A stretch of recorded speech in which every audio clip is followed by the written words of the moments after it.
5 है और यूनिट 5 में दिया गया है पृष्ठ रसायन या सतह रसायन।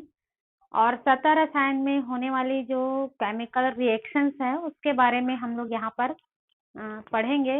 और साथ ही साथ ये जो सरफेस केमिस्ट्री है वो बहुत ही इम्पोर्टेंट चैप्टर है और थोड़ा टफ है। मीन्स ये है कि आपको समझने में थोड़ा सा दिक्कत आएगा, बट आप केयरफुली इसको समझेंगे कंसंट्रेट हो करके तो बहुत ही इजी चैप्टर है और साथ ही साथ इंटरेस्टिंग चैप्टर है।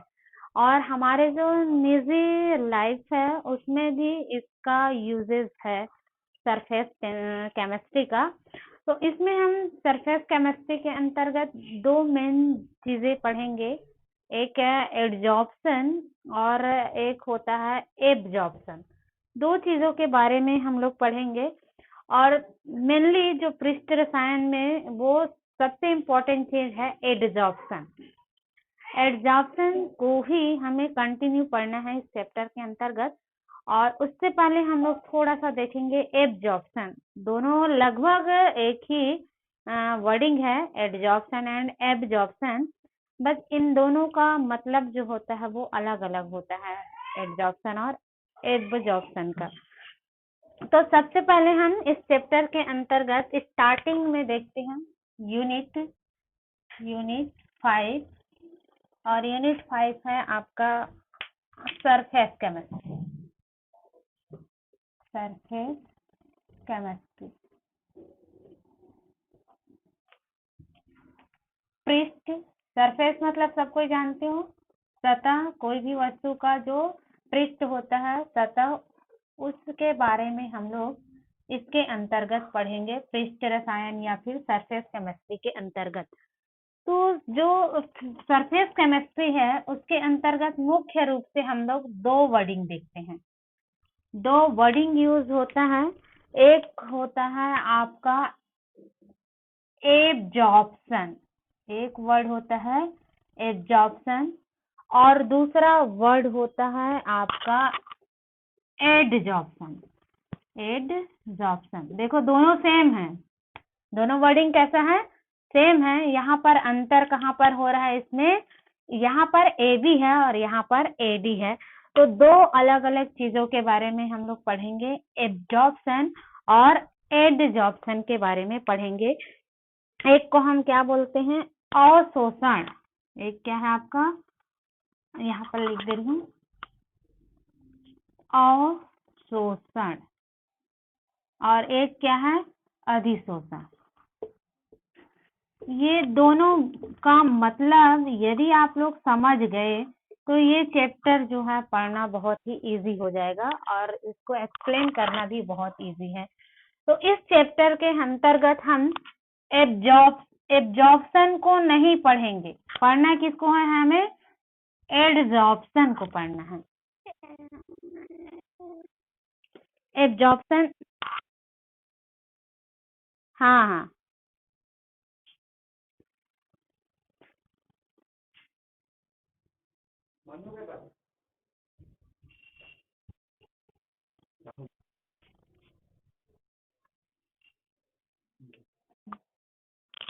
तो इस यूनिट के अंतर्गत हमें एब्जॉर्प्शन को नहीं पढ़ना है, पढ़ना किसको है, एडजॉर्प्शन को।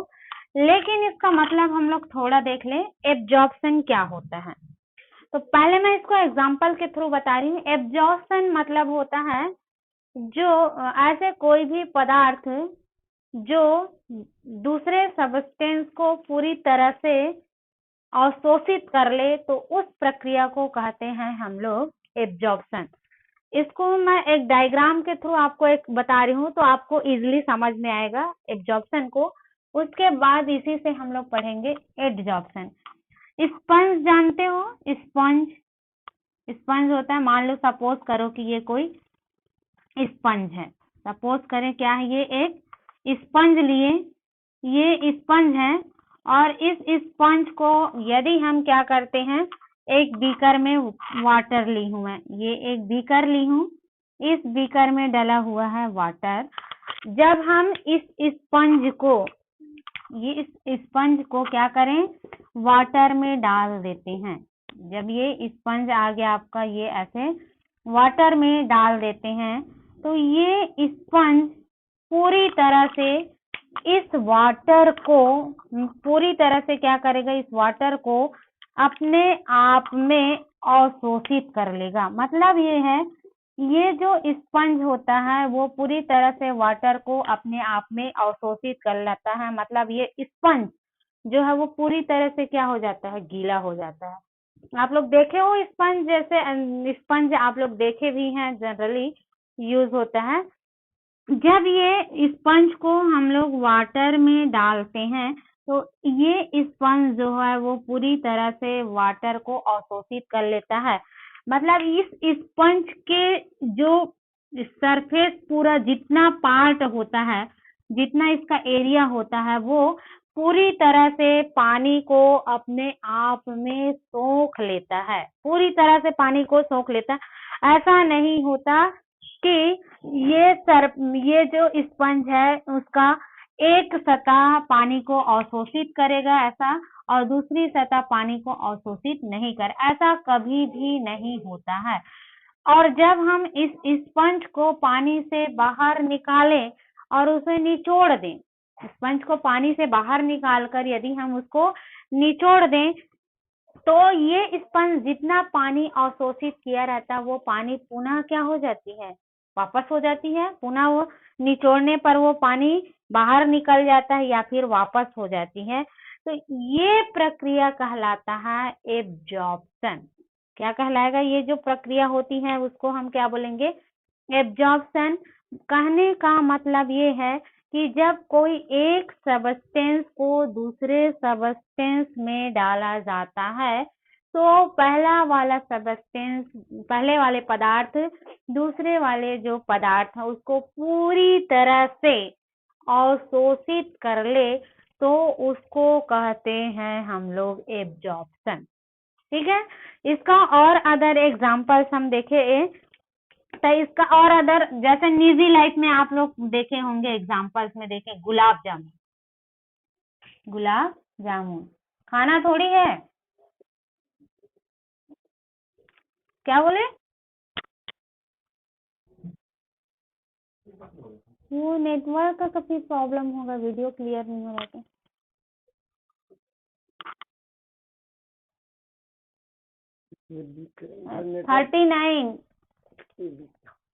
39 के भी चल, 35 के भी।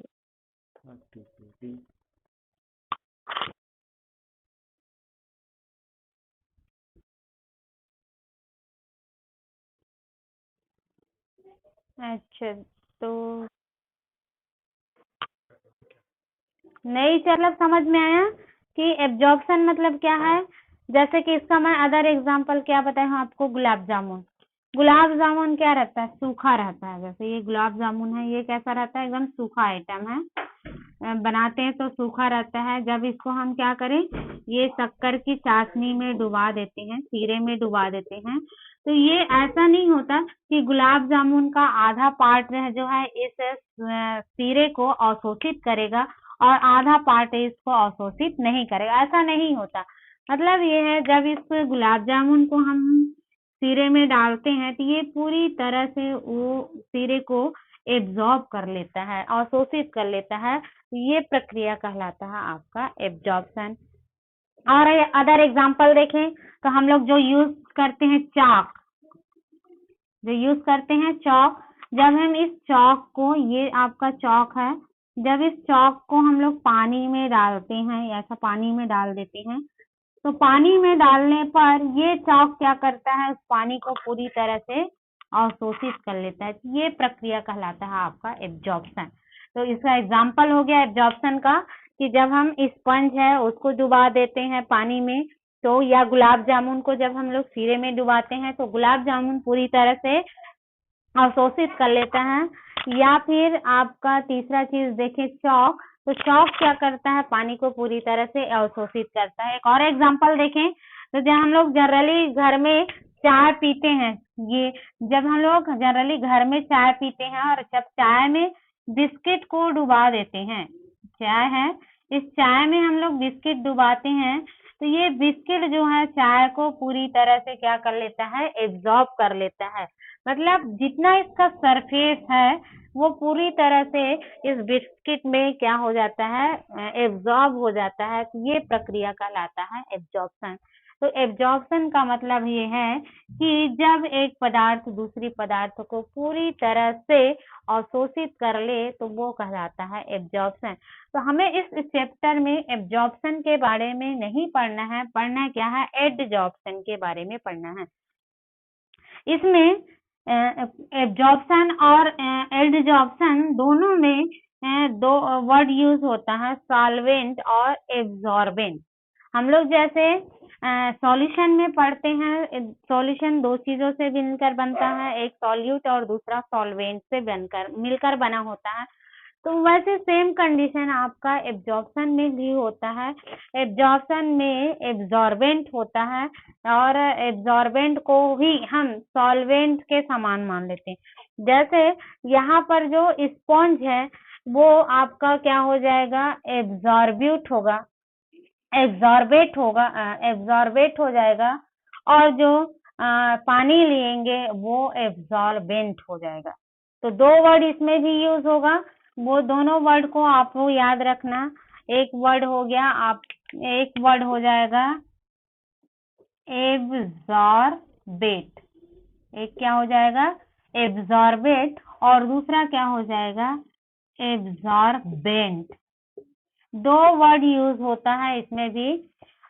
और एडजॉर्प्शन में भी होगा, एडजॉर्बेट हो जाएगा और एडजॉर्बेंट हो जाएगा। तो दो वर्ड यूज होता है इसमें, एक है एब्जॉर्बेट और दूसरा इसकी तुलना हम लोग किससे कर सकते हैं, सॉल्वेंट से। इसकी तुलना हम किससे कर सकते हैं, सॉल्वेंट। तो जैसे इसमें देखें तो एब्जॉर्बेट कौन क्या होगा और एब्जॉर्बेंट क्या होगा। तो जिनकी जो कॉन्सेंट्रेशन हाई होगी, जिनकी कॉन्सेंट्रेशन अधिक होगा वो आपका हो जाएगा एब्जॉर्बेट होगा, ये सॉरी एब्जॉर्बेंट होगा। जिनकी कॉन्सेंट्रेशन क्या हो, हाई हो, तो उसको हम क्या बोलेंगे, एब्जॉर्बेंट। जो अपने आप में दूसरे पदार्थ को क्या कर दे, समाहित कर दे, और तो उसको हम एब्जॉर्बेंट बोलेंगे। और एब्जॉर्बेट किसको बोलेंगे, तो जो उसमें क्या हो, एब्जॉर्बेट जो दूसरे पदार्थ में समाहित होता है वो एब्जॉर्बेट होता है। ये दूसरे को क्या करता है, दूसरे को अपने आप में समाहित करता है और ये उसमें क्या होता है, अवशोषित होता है, तो वो होता है आपका एब्जॉर्बेंट। तो इन दोनों वर्ड का आगे जब हम लोग पढ़ेंगे इसको तो बहुत यूजेस होती हैं। तो इसको आपको पहचानना आना चाहिए कि दो सॉल्वेंट, एक हम लोग क्या ले रहे हैं, सॉल्यूशन ले रहे हैं, तो उसमें एब्जॉर्बेट क्या होगा और एब्जॉर्बेंट क्या होगा। तो ये प्रक्रिया कहलाती है आपका एब्जॉर्प्शन। देन हम लोग सेकेंड जाते हैं, एडजॉर्प्शन क्या होती है। तो एडजॉर्प्शन क्या है, इसको भी मैं इजली एग्जांपल के थ्रू बताती हूँ ताकि आपको इजी समझ में आए। एब्जॉर्प्शन में हम लोग क्या किए, पूरी तरह से स्पंज क्या है, पानी में एब्जॉर्ब हो गया। जब हम एब्जॉर्प्शन देखते हैं तो एब्जॉर्प्शन में जैसे हम लोग ये चाक है और जब हम चाक से ब्लैक बोर्ड पर लिखते हैं, सपोज करो ये ब्लैक बोर्ड है, इस ब्लैक बोर्ड पर हम लोग क्या कर रहे हैं, चाक से लिखते हैं, ये चाक से लिखते हैं। तो ये चाक से जब हम लिखते हैं तो ये चाक जो है पूरी तरह से ब्लैक बोर्ड में समाहित नहीं होता, मतलब पूरी तरह से ब्लैक बोर्ड में ये अवशोषित नहीं होता। हम जो चाक में लिखे रहते हैं उसको हम लोग मिटा भी सकते हैं और जब उसको मिटाते हैं तो वो इजिली मिट जाता है। तो इसका रीजन क्या है कि ये ब्लैक बोर्ड के पूरे होल बॉडी, पूरी बॉडी पर चाक अवशोषित ना हो करके उसके सरफेस पर अवशोषित होता है। कहाँ पर उसका अवशोषित होता है, उसके सतह पर ये अवशोषित होता है। तो ऐसी प्रक्रिया को कहते हैं एडजॉर्प्शन। एड्जॉर्प्शन मतलब ये है कि जब अवशोषण की क्रिया सिर्फ और सिर्फ उनकी सतह पर हो, पूरी बॉडी में न होकर उनकी सतह पर होता है, तो ये प्रक्रिया कहलाता है आप एड्जॉर्प्शन। इतना याद रखना, एड्जॉर्प्शन में यदि अवशोषण की क्रिया कहाँ पर हो, सिर्फ सरफेस पर हो, तो उसको हम बोलते हैं एड्जॉर्प्शन। लेकिन यदि एब्जॉर्प्शन की प्रक्रिया पूरी होल बॉडी में हो, पूरी तरह से ये स्पंज इसको क्या करता है, एब्जॉर्ब करता है, तो वो प्रक्रिया कहलाता है एब्जॉर्प्शन। इसी के अकॉर्डिंग बताया गया है कि जो एड्जॉर्प्शन की प्रक्रिया होती है वो सरफेस फिनोमिना नहीं होती है। ये सरफेस फिनोमिना नहीं होता, सरफेस फिनोमिना, इसमें सरफेस फिनोमिना नहीं पाया जाता है। लेकिन जो एड्जॉर्प्शन की प्रक्रिया होती है, एड्जॉर्प्शन की प्रक्रिया हमेशा सरफेस फिनोमिना होता है। इस चीज को आप लोग याद रखना। ये कैसा फिनोमिना है, तो ये एड्जॉर्प्शन जो होती है एक प्रकार का सरफेस फिनोमिना होता है, लेकिन एब्जॉर्प्शन जो होती है वो सरफेस फिनोमिना नहीं होता। अब इनमें देखें, जैसे हम यहाँ पर यूज किए हैं ब्लैक बोर्ड और चाक, तो इसमें ब्लैक बोर्ड और चाक में कौन सा एडजॉर्बेंट होगा और कौन सा एब्जॉर्बेट होगा, इसको भी आपको पहचानना है। तो मैं आपको बता दूं कि जो अपने आप में दूसरे को समाहित करता है वो कहलाता है एडजॉर्बेंट। तो एडजॉर्बेंट यहाँ पर क्या हो जाएगा, एडजॉर्बेंट होगा आपका बोर्ड। एडजॉर्बेंट क्या हो जाएगा, जो बोर्ड यूज कर रहे हैं, जो बोर्ड यूज कर रहे हैं व्हाइट बोर्ड, ब्लैक बोर्ड, वो आपका एब्जॉर्बेंट होगा। और जो हम लोग इसमें लिखने के लिए चॉक यूज करेंगे, ये जो चॉक यूज होगा, ये चॉक जो है वो कहलाएगा आपका एब्जॉर्बेट। क्या कहलाएगा, एडजॉर्बेट, एडजॉर्बेट। इस चीज को आपको याद रखना है। मीन्स जिनकी क्वांटिटी, ऐसा भी याद कर सकते हैं हम लोग, जिनकी सांद्रता जो है वो अधिक हो, हाई कॉन्सेंट्रेशन में, जिनकी हाई कॉन्सेंट्रेशन हो सरफेस का, जिनकी सरफेस का हाई कॉन्सेंट्रेशन हो, उसको हम क्या बोल देंगे, एब्जॉर्बेंट बोलेंगे। और जिनकी कॉन्सेंट्रेशन जो है सरफेस पर कम हो, उसको कहते हैं एडजॉर्बेट। इतना आपको याद रखना है, बन जाएगा। ये समझ में आया, ये वर्डिंग आप लोग को समझ में आना चाहिए। उसके बाद हम लोग आगे इसमें बढ़ते जाएंगे। बनेगा एब्जॉर्प्शन, एडजॉर्प्शन, एडजॉर्बेंट और एडजॉर्बेट। ये 4 वर्ड यहाँ पर यूज हो रहा है और इन चारों वर्ड का मतलब आपको आना चाहिए और इसकी मीनिंग भी आपको समझ में आनी चाहिए। बनेगा कैसे जितेन, चारों का मीनिंग बन जाएगा और समझ में आएगा कि हम लोग किसको एब्जॉर्बेंट बोलेंगे और किसको एडजॉर्बेट बोलेंगे। तो ये चीज आपको पहले समझ में, हल्का सा मैं फिर रिपीट कर रही हूँ। एब्जॉर्प्शन में पूरी तरह से एब्जॉर्ब हो जाता है कोई भी एक पदार्थ को। जैसे मैं स्पंज को किस में डाली, वाटर में, तो स्पंज वाटर को पूरी तरह क्या कर लेता है, अवशोषित कर लेता है। तो इस प्रक्रिया को हम एब्जॉर्प्शन बोलेंगे। एडजॉर्प्शन में क्या होता है कि इसमें किसी भी पदार्थ को दूसरे पदार्थ में डालें तो पूरी तरह एब्जॉर्ब न होकर के उसके सरफेस पर ही एब्जॉर्प्शन हो, तो उस प्रक्रिया को हम लोग क्या बोलते हैं, एडजॉर्प्शन बोलते हैं। और एडजॉर्प्शन में 2 वर्ड यूज होता है, एडजॉर्बेंट और एडजॉर्बेट। तो एडजॉर्बेंट क्या होगा, इसकी कंपेयर हम किससे कर रहे हैं, सॉल्वेंट से। तो जिनकी क्वांटिटी, जिनकी कॉन्सेंट्रेशन सरफेस पर हाई हो, उसको हम बोल देंगे एब्जॉर्बेंट। और जिनकी कॉन्सेंट्रेशन सरफेस पर लो हो, कम हो, तो उसको बोल देंगे हम लोग एब्जॉर्बेट। इतनी चीजें आपको याद रखना है। और इसको मैं आप लोग को इसीलिए पहले एग्जाम्पल बताई हूँ और एग्जाम्पल के बाद इसका डेफिनेशन दी हूँ, तो यहाँ पर जब हम ब्लैक बोर्ड में चाक से लिखते हैं तो वो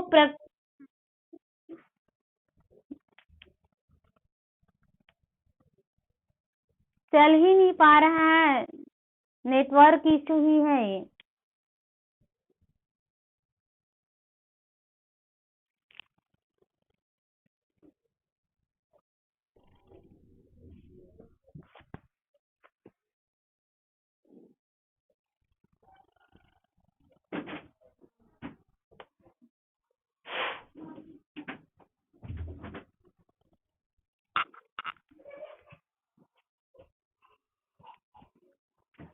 अब इस चैप्टर में हम लोगों को मेन चीज क्या पढ़नी है? एडजॉर्प्शन। एब्जॉर्प्शन को भूल जाओ, पढ़ना क्या है? एडजॉर्प्शन पढ़ना है आपको। अधिशोषण के बारे में पढ़ना है पूरी डिटेल में। तो अधिशोषण का रीजन क्या है, क्या कारण है जिसकी वजह से एडजॉर्प्शन की क्रिया होती है, इसको मैं बता रही हूँ आप लोग को। रीजन ऑफ एडजॉर्प्शन, क्या कारण है जिसके कारण एडजॉर्प्शन की प्रक्रिया होती है। ये चीजें पहले हम लोग को समझना है कि ऐसे कौन से कारण है इसके कारण एडजॉर्प्शन की प्रक्रिया, अधिशोषण की प्रक्रिया होती है। तो जनरली हम लोग क्या करते हैं, इसको समझने के लिए बहुत इजी सा मेथड है। मैं एक बीकर लेती हूँ, ये आपका बीकर है, ये बीकर है। इस बीकर में पूरी तरह से पानी भरा हुआ है और दो अलग अलग मॉलिक्यूल्स ले रही हूँ। एक पहला मॉलिक्यूल ले रही हूँ, देखो सब ध्यान से देखना इसको। ये पहला मॉलिक्यूल्स ली हूँ। ये जो पहला मॉलिक्यूल्स है वो 4 अदर मॉलिक्यूल से जुड़ा हुआ है, इन चारों ओर से ये और दूसरे अदर मॉलिक्यूल से जुड़ा हुआ है। मतलब कहने का ये है, ये जो मॉलिक्यूल है जब सराउंडिंग करता है, घूमता है, तो सराउंडिंग करता है तो और साथ ही साथ ये मॉलिक्यूल्स पूरे बल्क में, ये जो मॉलिक्यूल्स हैं इनका पूरा पृष्ठ इस पानी में पूरी तरह से डूबा हुआ है। तो ये जब सराउंडिंग करता है मॉलिक्यूल, तो वो अपने चारों ओर सराउंडिंग करता है। क्योंकि ये जो मॉलिक्यूल्स हैं वो चारों ओर से 4 अदर मॉलिक्यूल से वो क्या कर रहा रहता है, जुड़ा रहता है। ये मॉलिक्यूल 4 अदर मॉलिक्यूल से जुड़ा हुआ है और 4 अदर मॉलिक्यूल से जुड़ने के कारण इनके मध्य जो फोर्स काम करता है, इनके मध्य जो अट्रैक्शन फोर्स होता है, वो चारों मॉलिक्यूल से चारों सभी डायरेक्शन में, सभी दिशाओं में जो है वो इक्वल होता है। और इक्वल होने के कारण ये जो मॉलिक्यूल्स हैं वो बैलेंस्ड रहता है। मॉलिक्यूल जो है वो बैलेंस्ड फॉर्म में रहता है, फिक्स फॉर्म में रहता है। और जब ये मॉलिक्यूल पूरी तरह से बल्क में डूबा हुआ है, बल्क में प्रेजेंट है, लिक्विड में ये पूरे बल्क में प्रेजेंट है, पूरे पृष्ठ में प्रेजेंट है, उस कंडीशन में ये किस फॉर्म में रहता है, बैलेंस्ड फॉर्म में रहता है। जब कोई भी मॉलिक्यूल बैलेंस्ड फॉर्म में रहता है तो वो स्टेबल होता है। वो कैसा होता है, स्टेबल होता है। साथ ही साथ जब वो मॉलिक्यूल स्टेबल होता है, मतलब ये अपने जगह में स्थिर है। क्यों स्थिर है? क्योंकि इसके चारों ओर ये 4 मॉलिक्यूल से जुड़ा हुआ है और इनके बीच अट्रैक्शन फोर्स कार्य करता है, आकर्षण बल कार्य करता है, जो इस मॉलिक्यूल को अपने स्थान पर फिक्स कर देता है, स्टेबल कर देता है।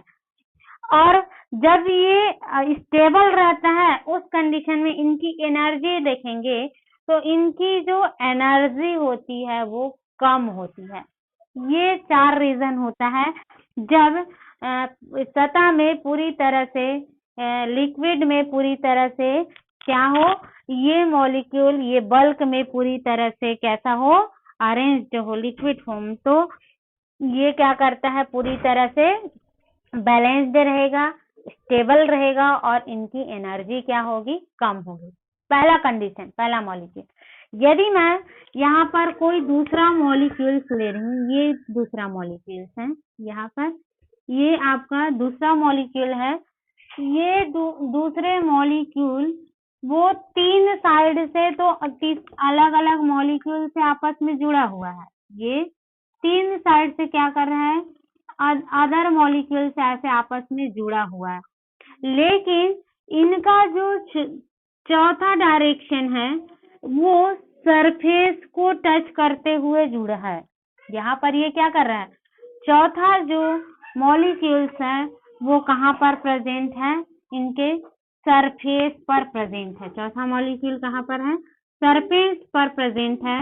मतलब ये है कि ये जो मॉलिक्यूल जो सरफेस के पास प्रेजेंट है वो पूरी तरह से इस लिक्विड में पूरी तरह से एब्जॉर्ब ना हो करके सिर्फ इनका सरफेस एरिया, इनका सतह क्या करता है, इस लिक्विड में एब्जॉर्ब हो रहा है।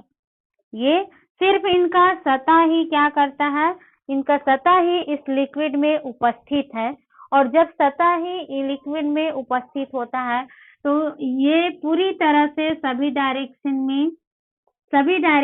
में ये ठीक नहीं होता, स्टेबल नहीं होता है। क्यों स्टेबल नहीं होता, क्योंकि इनका जो ऊपर वाला पार्ट है, उनका सतह वाला पार्ट है, यहाँ पर एक और अणु जो है नहीं रहता, जिसके कारण ये स्टेबल नहीं होता, और साथ ही साथ ये बैलेंस्ड भी नहीं है।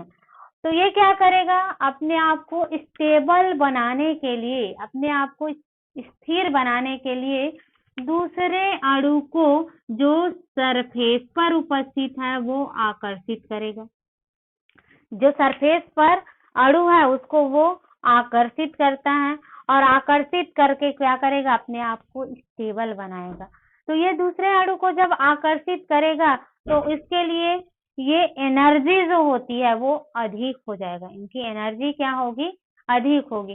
कहने का मतलब ये है कि जब ये अनबैलेंस्ड हैं और अनबैलेंस से वो बैलेंस बनाना चाहते हैं तो उसको अधिक एनर्जी की जरूरत होगी, और अनबैलेंस फॉर्म में है उसको बैलेंस या स्टेबल बनाने के लिए ही हमें एडजॉर्प्शन की जरूरत पड़ती है। मतलब जैसे कि हम पढ़ाई करते हैं, पढ़ाई क्यों करते हैं, क्यों पढ़ाई करते हैं भाई, अपने आप को स्टेबल बनाने के लिए, एक स्टेबल जॉब मिले हमें, और हमको जब जॉब मिल जाएगा तो हम क्या करते हैं, अपने जगह पर स्थिर हो जाते हैं।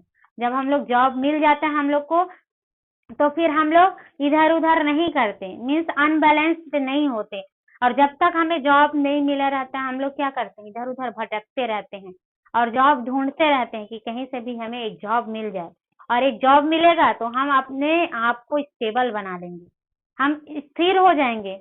और जब तक जॉब हमको नहीं मिला रहता हम लोग क्या करते हैं, भटकते रहते हैं। और सेम कंडीशन ऑफ होता है इस मॉलिक्यूल्स का।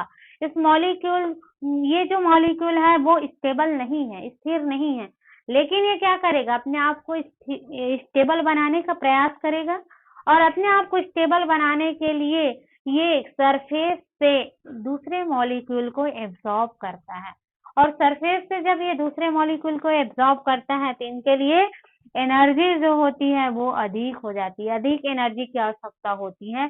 और इस अनबैलेंस्ड, ये जो अनबैलेंस्ड होता है उसे बैलेंस्ड करने के लिए क्या करेगा, एनर्जी एब्जॉर्ब करता है, इसीलिए हमें एब्जॉर्प्शन की जरूरत होती है। इस चीज को आपको याद रखना है। तो रीजन ऑफ एब्जॉर्प्शन, यदि आपको क्वेश्चन पूछा जाए कि हमें किस कारण से एब्जॉर्प्शन की आवश्यकता होती है तो आप क्या बताओगे, टू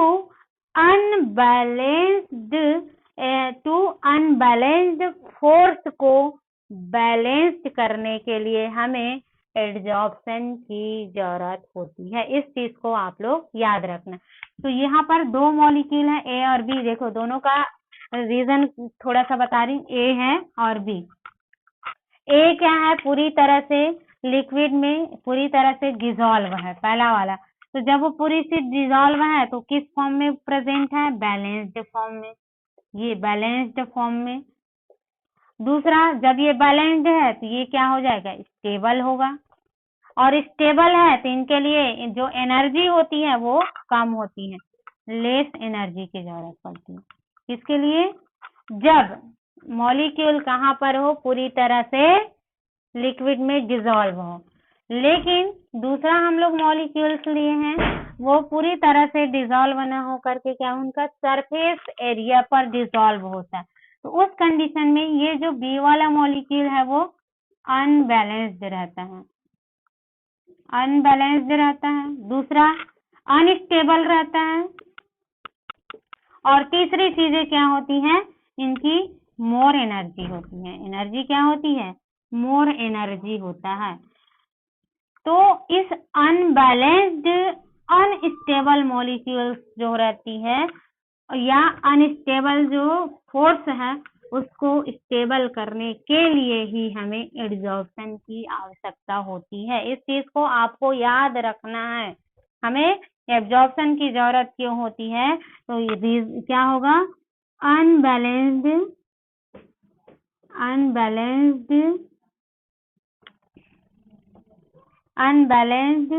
फोर्स, जो अनबैलेंस्ड फोर्स को बैलेंस करने के लिए हमें एड्जॉर्प्शन की जरूरत होती है। ये बेसिक इसका रीजन है। और इसको हम लोग एक्सप्लेन कैसे करेंगे, इस डायग्राम के थ्रू आपको इजीली एक्सप्लेन होगा कि कैसे हम लोग इसको रीजन को समझाए कि किस कारण से हमें एड्जॉर्प्शन की जरूरत होती है। तो ये होता है एड्जॉर्प्शन की आवश्यकता। अब आगे देखें हम लोग क्या डिफरेंट होता है, ये पूछा जाता है डिफरेंट बिटवीन एड्जॉर्प्शन और एब्जॉर्प्शन और एडजॉर्प्शन, ये पूछा जाता है दोनों में क्या मुख्य अंतर होती है। तो ये आपके बुक में दिया हुआ है अंतर, आप लोग अंतर को बुक से ही पढ़ लेना। मैं 2-4 अंतर बता देती हूँ। एब्जॉर्प्शन और एडजॉर्प्शन दोनों में अंतर, क्या क्या बेसिक अंतर होती है उनको आपको याद रखना है। कम से कम आपको 3 पॉइंट इसकी अंतर याद रखना है। तो जो मेन पॉइंट है 2-3 पॉइंट मैं बता देती हूँ, बाकी आप लोग बुक से पढ़ लेना, उसमें बुक में बहुत सारे पॉइंट्स दिए हैं। ये जो एड्जॉर्प्शन है, पहला चीज पहले मैं बताई थी, एब्जॉर्प्शन जो है वो सरफेस फिनोमिना नहीं होता। पहला रीजन आप लोग याद रखना, ये जो एब्जॉर्प्शन की प्रक्रिया होती है वो सरफेस फिनोमिना नहीं होता, इस चीज को याद रखना। This is not so surface phenomena, surface phenomena नहीं होता। लेकिन जो एड्जॉर्प्शन होती है वो सरफेस फिनोमिना है। कैसा फिनोमिना है, सरफेस। ये पहला बेसिक अंतर। एड्जॉर्प्शन में उसकी सतह का कोई प्रभाव नहीं पड़ता, पूरी तरह से बॉडी में एब्जॉर्प्शन है। लेकिन एडजॉर्प्शन में हमेशा एब्जॉर्प्शन की क्रिया सिर्फ और सिर्फ सरफेस पर होती है। ये पहला पॉइंट। दूसरे, या फिर इसको और भी बोल सकते हैं, इसको क्या बोल सकते हैं, ये बल्क फिनोमिना होता है, नॉट सो सरफेस फिनोमिना। तो कैसा है ये, बल्क फिनोमिना। बल्क का मतलब समझ में आ रहा है, पृष्ठी,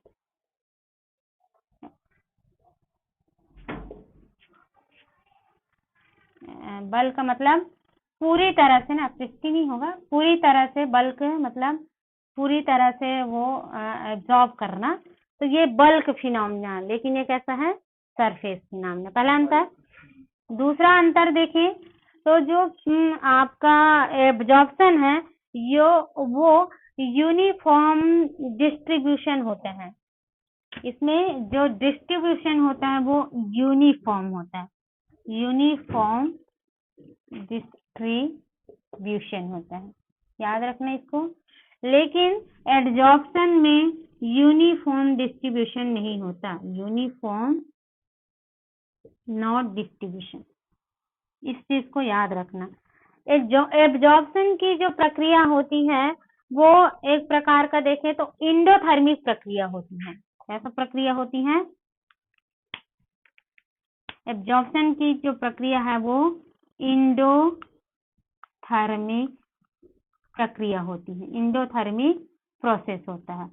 और इंडोथर्मिक प्रोसेस होता है, साथ ही साथ इसमें एनर्जी जो है लेस एनर्जी रहती है, लेस एनर्जी रहती है। और इसमें ये एक्सोथर्मिक प्रोसेस होता है, ये एक्सोथर्मिक प्रोसेस होती है, एक्सोथर्मिक प्रोसेस। और इनमें हायर एनर्जी होती है, हायर एनर्जी। तो ये 3 पॉइंट मैं आप लोग को बता दी हूँ, बाकी बहुत सारा पॉइंट्स बुक में दिया हुआ है, उस पॉइंट को आप लोग बुक से पढ़ लेना कि क्या क्या अंतर होती है उसको एब्जॉर्प्शन और एडजॉर्प्शन में। तो इसमें से कम आपको 3 पॉइंट याद रखना है एब्जॉर्प्शन और एडजॉर्प्शन में। और भी इसका बता सकते हो, इसमें एग्जाम्पल भी बता सकते हो। एब्जॉर्प्शन की प्रक्रिया किसमें होती है? तो एब्जॉर्प्शन की प्रक्रिया के लिए वो जब हम लोग वाष्पन कराते हैं या क्रिस्टलीकरण कराते हैं तो उस कंडीशन में भी एब्जॉर्प्शन की प्रक्रिया होती है।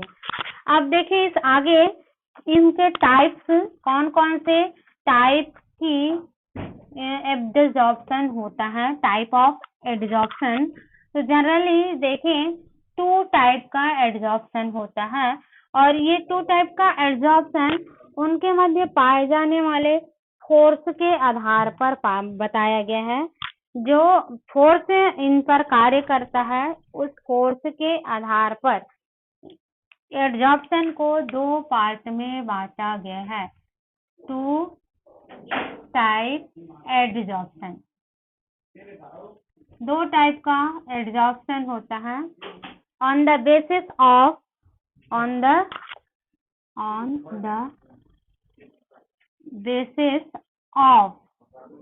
nature, on the basis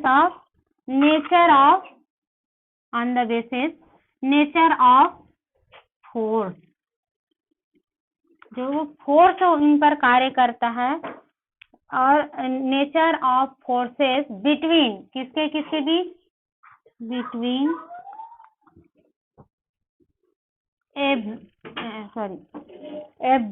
adsorbent और adsorbate. The nature of forces between adsorbate and adsorbent। इसके आधार पर याद रखना कितने टाइप का होता है, तो 2 टाइप का हम लोग पढ़ेंगे। 2 टाइप का एडजॉर्प्शन होता है, ये बहुत ही इम्पोर्टेंट है। 2 type on the basis of, किसके आधार पर, नेचर ऑफ फोर्स, किनके किसके बीच, एडजॉर्बेंट और एडजॉर्बेंट। इन दोनों के बीच जो फोर्स कार्य करता है उसके अकॉर्डिंग इसको 2 भागों में बांटा गया है। पहला होता है आपका पहला एडजॉर्प्शन का नाम है फिजियो एडजॉर्प्शन, और दूसरा को बोला जाता है कैमियोजॉर्प्शन। पहला को हमको बोलेंगे फिजियोजॉर्प्शन और दूसरा को बोलेंगे हम लोग कीमोजॉर्प्शन। तो 2 टाइप का प्रकार है। पहला हो गया फिजियोजॉर्प्शन,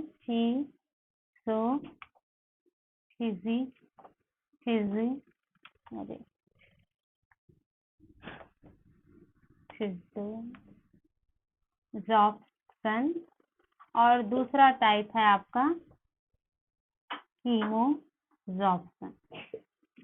हिंदी में भी लिख रही हूँ इसको, भौतिक एब्जॉर्प्शन, एक मिनट, भौतिक अधिशोषण, भौतिक अधिशोषण, और दूसरा हो गया आपका रासायनिक अधिशोषण। तो ये 2 टाइप्स हैं एब्जॉर्प्शन का, एक हो गया आपका भौतिक और दूसरा हो गया आपका रासायनिक। अब किस किस कंडीशन में हम उनको भौतिक एब्जॉर्प्शन बोलेंगे और किस कंडीशन में उसको हम लोग बोलेंगे रासायनिक एब्जॉर्प्शन। तो इसको हम लोग इसको मैं बहुत ही इजी तरीके से बता रही हूँ कैसे हम लोग फिजियो एब्जॉर्प्शन पढ़ेंगे या फिर कीमो एब्जॉर्प्शन बोलेंगे। जब जब इनके मध्य लगने वाला मतलब जब हम दो अणु होते हैं उन अणुओं के मध्य जो अट्रैक्शन फोर्स कार्य करता है, जो मॉलिक्यूल्स हैं उनके बीच अट्रैक्शन फोर्स कार्य करता है। इस अट्रैक्शन फोर्स के द्वारा ही हम इसको दो पार्ट में डिवाइड किए हैं।